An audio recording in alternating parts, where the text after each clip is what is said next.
Bonsoir Wim Billette, vous êtes le coordinateur de cette opération pour la SBL Mobile 21. Alors on explique qu'il y a 400 cyclistes qui avaient un petit boîtier pendant plusieurs mois où ils pouvaient signaler tous les problèmes qu'ils rencontraient. Il y a eu à peu près 40 000 signalements, c'est énorme hein, ça. Oui, c'est énorme, mais quand même, il n'y a que 400 cyclistes qui ont participé en effet. Alors ça pourrait encore être en plus de signalements, mais c'est une grande base de données, en effet. Ouais. Alors, ce qui les embête le plus, si on peut résumer en quelques secondes, c'est quoi? Les choses qui est plus signalées, ce sont bien sûr les surfaces du chaussée. Donc le revêtement, quoi. Oui, les tronçons et des trous dans la surface. Alors, c'est le type de choses qui est signalé le plus. Mais de l'autre côté, il y a les conflits sur la route aussi qui sont donc les conflits mal. avec les autres automobilistes. Ouais.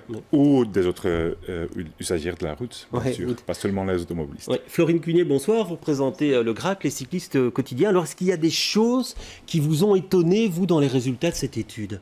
Eh ben absolument rien, donc on enfonce un peu des portes ouvertes, ouais. Mais je crois que c'était nécessaire aussi une fois de faire l'exercice pour vérifier justement que ce qu'on défend correspond bien à la réalité. C'est la première fois, je pense, qu'on prenait aussi en compte le sentiment, la subjectivité du cycliste lui-même, puisque toutes les études qu'on a jusqu'à présent sont les chiffres réels d'accidents, mais pas le sentiment du cycliste. Ouais, et donc, le sentiment, vous pensez que le cycliste se sent en sécurité sur la route ou pas vraiment ? Si l'on en croit les résultats, je crois que c'est pas uniquement la sécurité, c'est toutes ces petites frustrations et toutes des choses qui peuvent conduire finalement à l'insécurité. On parlait du revêtement, on pourrait croire que c'est uniquement une question de confort, mais il faut savoir que ça rentre aussi en ligne de compte, par exemple, dans les risques de chute, ou quand le cycliste est concentré, par exemple, sur la route pour faire attention justement à tous ces trous et à ces bosses, c'est du temps qu'il ne passe pas à regarder son environnement et à vérifier ce qui se passe autour de lui avec les autres usagers. Donc c'est vraiment un facteur de risque très important. Alors il y a aussi, à un moment donné, on pouvait signaler des endroits où on se sent vraiment pas du tout à l'aise en vélo. Et là, on voit quand même beaucoup de grandes artères ou de grands carrefours, avenue Louise, place Sainte-Thelette, rue de la Loi, carrefour Arlois, certains ponts aussi. Les grandes avenues, c'est pas très sécurisant pour les cyclistes. Hein. Non, mais c'est peut-être aussi parce qu'il y a beaucoup de cyclistes qui passent par là. Alors, on voit qu'il y a des grands axes que les cyclistes vont utiliser, et c'est là aussi que les cyclistes vont signaler il y a des soucis. S'il y a des axes qui ne sont pas mal ou pas bien utilisés, si les cyclistes ne sont pas là, ils ne peuvent pas signaler des soucis non plus. Alors, c'est un peu double. Peut-être il y a des autres routes. Pourquoi est-ce que les cyclistes n'utilisent pas les autres Oui, c'est vrai que ça vous permet aussi de voir les itinéraires que ces cyclistes fréquentent. Et là, il y a des itinéraires, franchement, qui sont privilégiés. Et on a toujours un peu le même itinéraire. Peut-être parce que les autres sont encore plus dangereux que celles que ces cyclistes ont signalé maintenant. Oui, alors Florine Cunier, on en parlait il y a quelques mois avec ces accidents place Mézère. Est-ce qu'il y a des endroits vraiment dans cette ville où vous déconseillez aux cyclistes de se rendre, d'emprunter par exemple les grandes avenues comme l'avenue Louise ou la place Sainte-Thelette où effectivement c'est un énorme carrefour? Il y a des endroits qui sont plus compliqués que d'autres. Maintenant, je pense que c'est très compliqué aussi pour les cyclistes d'éviter certains endroits, simplement parce que c'est des lieux de passage obligés. Et souvent, justement, les ponts, on n'a pas 10 000 choix pour passer le canal.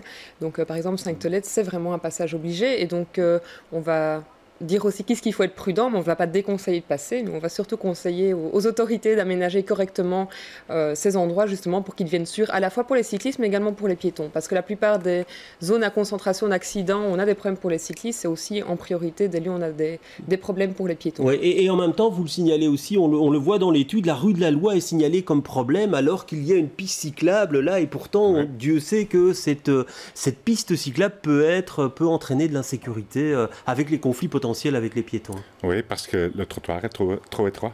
Alors, les piétons vont prendre la piste cyclable pour se rendre... et donc ça peut entraîner effectivement des conflits avec les piétons. Alors, d'une étude comme celle-là, vous dites qu'il n'y a pas vraiment de choses qui nous ont beaucoup étonnés. Vous attendez quoi, vous ? Je crois qu'on enfonce le clou parce que on sait ce qu'il faut faire. Donc on sait où sont les problèmes, on les a déjà identifiés et on sait ce qu'il faut faire. Il existe des guides de bonnes pratiques en matière d'aménagement, il existe un plan sécurité routière régional 2011-2020. Donc les outils, on les a et donc ça démontre juste l'incapacité en fait de la classe politique à appliquer ses propres plans. Alors vous, c'est Bianca Debatz qui n'a pas la compétence de l'infrastructure, qui a la compétence de la sécurité routière. Qu'est-ce que vous espérez qu'on fasse avec votre étude? Alors, Madame Debatz a fait l'étude pour apprendre des choses, pour recevoir des données, pour faire des choses sur long terme. Et sur sa compétence, elle peut faire des choses dans une campagne, quoi. Une campagne de sensibilisation. C'est ce qu'elle veut faire maintenant, c'est faire quelque chose sur la courtoisie entre les usagers de la route. Ouais. C'est sur sa compétence. Ouais. Alors, vous avez l'impression qu'une campagne en plus où on incite à la courtoisie, ça peut être utile? Ça reste important, la communication et justement axer sur le message sur la courtoisie. Je crois que ça reste central et c'est très important de continuer à marteler ce message. Maintenant, effectivement, on ne fera pas l'économie de mesures plus importantes, plus générales, que ce soit au niveau de l'infrastructure ou également au niveau de la réduction des vitesses ou même au niveau de la réduction du nombre d'automobiles en ville.